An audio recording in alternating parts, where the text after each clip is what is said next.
ना ठहरा था।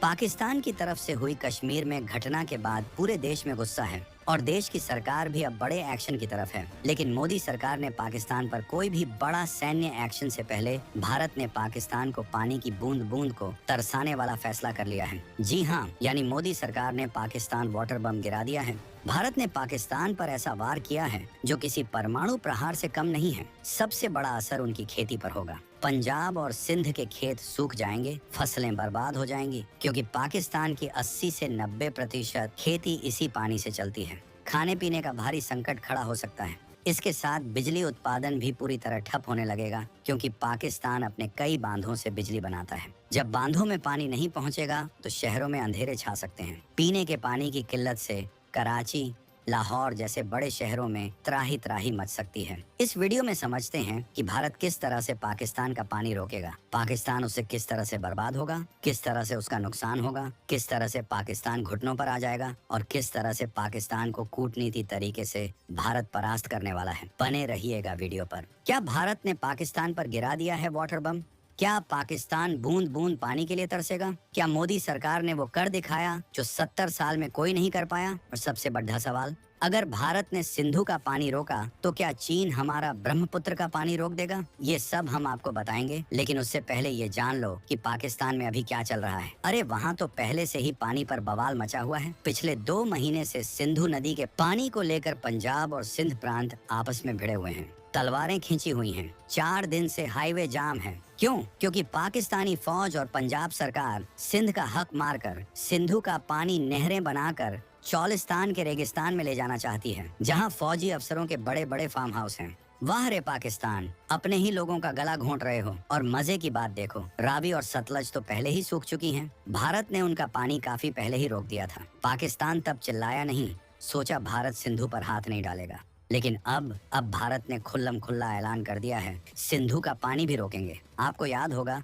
मोदी सरकार ने आते ही सिंधु बेसिन पर 4 डैम बनाने शुरू कर दिए थे। पाकिस्तान तब भी चिल्ला रहा था, अरे ये डैम क्यों बना रहे हो, भारत हमारा पानी रोकेगा। और लो, हो गया। अभी तो ये डैम और कैनाल का काम पूरा भी नहीं हुआ है। सोचो, जब ये पूरा होगा तब पाकिस्तान में खेती कैसे होगी। पूरा पाकिस्तान अभी से बिलबिला उठा है। जरा सोशल मीडिया पर पाकिस्तानी चैनलों को देखो दोस्तों, क्या रोना मचा रखा है। उन्हें यकीन ही नहीं हो रहा कि भारत ऐसा कर सकता है। 1971 की जंग में नहीं रोका, मुंबई घटना पर नहीं रोका, पुलवामा के टाइम भी सिर्फ धमकी दी थी, लेकिन अब हो गया काम। यानी खून और पानी साथ साथ नहीं बह सकते। जिस पाकिस्तान में पहले से ही पानी पर जंग छिड़ी है, सिंध और पंजाब एक दूसरे के खून के प्यासे हो रहे हैं। ऐसे में ऊपर से भारत ने नल ही बंद कर दिया। इसे कहते हैं बाप की एंट्री। वैसे पाकिस्तान का एक फायदा भी होगा इसमें, जब पानी ही नहीं रहेगा तो लड़ाई किस बात की। हाँ, सिंधु पाकिस्तान की लाइफलाइन कटने वाली है। दोस्तों, ये सिंधु नदी कोई मामूली नदी नहीं है, ये पाकिस्तान की जीवन रेखा है।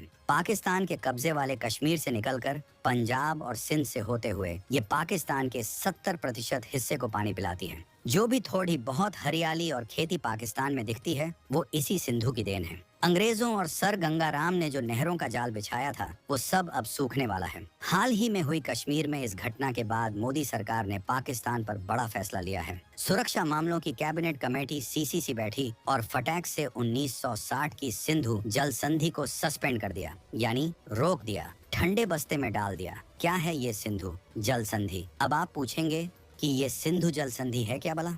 1960 में हमारे पहले प्रधानमंत्री पंडित जवाहरलाल नेहरू और पाकिस्तान के मिलिट्री तानाशाह जनरल अयूब खान के बीच कराची में ये समझौता हुआ था। वर्ल्ड बैंक ने इसमें बिचौलिए का काम किया था। समझौते में हुआ क्या? सिंधु नदी सिस्टम की 6 नदियों का बंटवारा हुआ।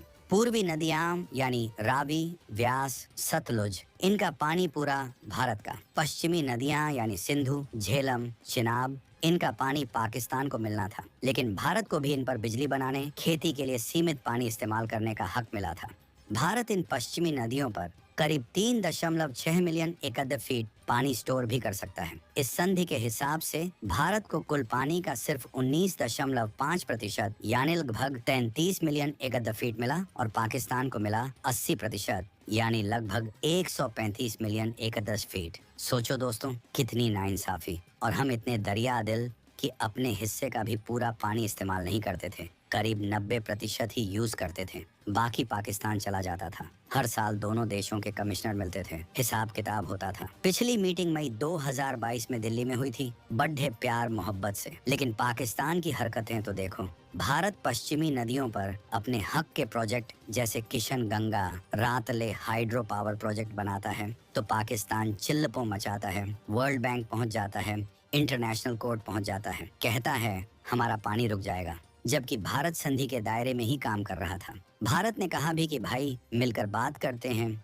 एक्सपर्ट बुलाते हैं, जैसा संधि में लिखा है। पर नहीं, पाकिस्तान को तो सीधे इंटरनेशनल कोर्ट जाना था। भारत ने भी कह दिया हम नहीं मानते तुम्हारी इस पंचायत को। और अब पहलगाम हमले के बाद भारत ने कहा बहुत हो गया, ये संधि अब बकवास है। बढ़ती आबादी, क्लाइमेट चेंज और तुम्हारी आतंकी हरकतों के चलते इस संधि को फाड़ ढकर फेंकने का टाइम आ गया है। क्या होगा अगर भारत ने रोक दिया पाकिस्तान जाने वाला पूरा पानी? दोस्तों, ये फैसला पाकिस्तान के लिए मौत का फरमान है। जरा सोचो, पाकिस्तान की 80% खेती यानी 1.6 करोड़ हेक्टेयर जमीन इसी सिंधु सिस्टम पर निर्भर है। पानी रुका तो भूखमरी। इस पानी का 93% सिंचाई में जाता है, बिना इसके खेती ठप। 23 करोड़ से ज्यादा आबादी का पेट इन्हीं नदियों से पलता है। खाने के लाले पड़ जाएंगे। कराची, लाहौर, मुल्तान जैसे बड़े शहर इन्हीं नदियों पर टिके हैं। पानी बंद तो शहरों में हाहाकार। पाकिस्तान के बड़े बड़े पावर प्रोजेक्ट तरबेला, मंगला इसी पानी से चलते हैं। पानी रुका तो बिजली गुल, पूरे पाकिस्तान में अंधेरा छा जाएगा, उद्योग धंधे बर्बाद, शहरी पानी सप्लाई रुकेगी, लोग सड़कों पर उतर आएंगे, दंगे भड़क सकते हैं। पाकिस्तान बार बार धमकी देता था, सिंधु संधि तोड़ी तो जंग छेड़ देंगे। ले बेटा, अब कर ले जंग, पहले पानी तो बचा ले। कई एक्सपर्ट्स हमेशा से कहते आए हैं कि यह संधि नेहरू जी की एक ऐतिहासिक भूल थी। उन्होंने सोचा था इससे दोनों देशों में दोस्ती बढ़ेगी, लेकिन पाकिस्तान ने तो हमेशा पीठ में छुरा ही घोंपा, आतंकी हमले करता रहा। अब सही हुआ, खून और पानी साथ नहीं बह सकते। मोदी सरकार का ये फैसला पाकिस्तान पर जोर का तमाचा है। ऐसी गहरी चोट है कि पाकिस्तान दशकों तक कराहता रहेगा। ये लड़ाई आज की नहीं है दोस्तों, 1947 में बंटवारे के साथ ही शुरू हो गई थी। ब्रिटिश राज में बनी नहरें बंट गईं। पाकिस्तान का पंजाब पानी के लिए भारत पर निर्भर हो गया। 1 अप्रैल 1948 को भारत ने एक बार पानी रोका भी था। पाकिस्तान की लाखों एकड़ जमीन सूखने लगी थी। तब जाकर कुछ समझौते हुए, पानी फिर चालू हुआ। फिर वर्ल्ड बैंक बीच में आया, 10 साल मीटिंग चली और 1960 में यह संधि हुई। लेकिन क्या भारत सच में पूरा पानी रोक सकता है? क्या भारत जब चाहे चुटकी बजाकर पाकिस्तान जाने वाला सिंधु, झेलम, चिनाब का सारा पानी रोक सकता है? सुनने में तो बद्धा ढांसू लगता है, पर दोस्तों मामला इतना सीधा नहीं है। ये पश्चिमी नदियां कोई छोटी मोटी धाराएं नहीं हैं। इनमें भयंकर पानी होता है, लगभग 117 अरब क्यूबिक मीटर हर साल। जरा इस पानी की विशालता का अंदाजा लगाओ, 117 बिलियन क्यूबिक मीटर पानी 1,20,000 वर्ग किलोमीटर इलाके को 1 मीटर गहरा डुबाने के लिए काफी है। इतना पानी हर साल पूरी कश्मीर घाटी को 7 मीटर पानी में डुबो सकता है। इतना पानी स्टोर करने के लिए हमें टिहरी डैम जैसे 30 बड़े डैम हर साल बनाने पड़ेंगे। अब सोचो जमीन कहाँ से आएगी? इतने बड़े बड़े 30 डैम हर साल बनाने के लिए हजारों हेक्टेयर जमीन चाहिए।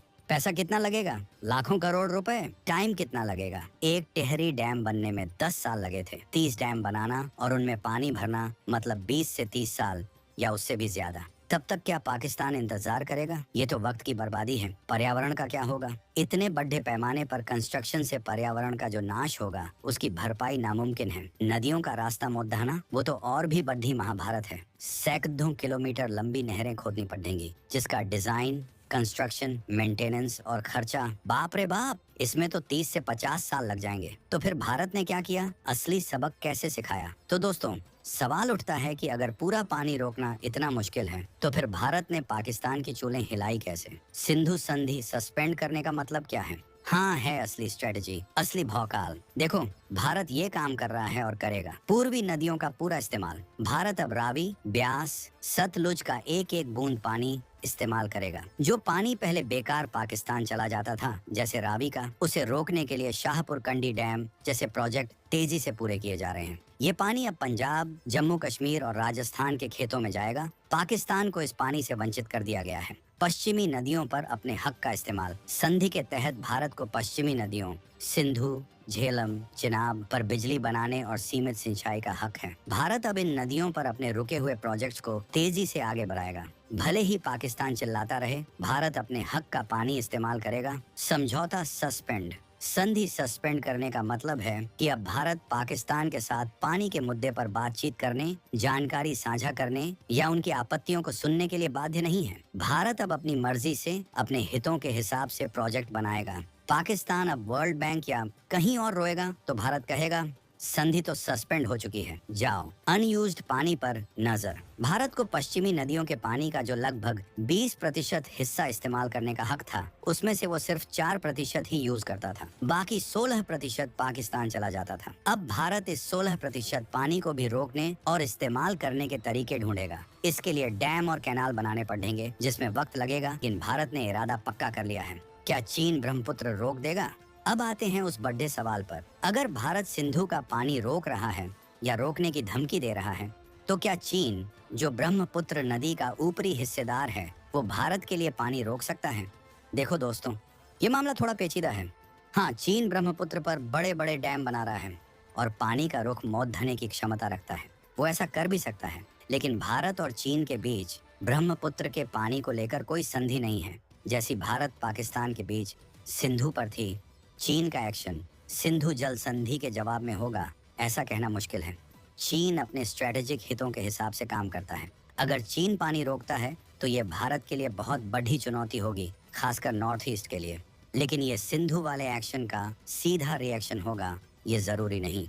भारत को चीन के साथ इस मुद्दे पर अलग से निपटना होगा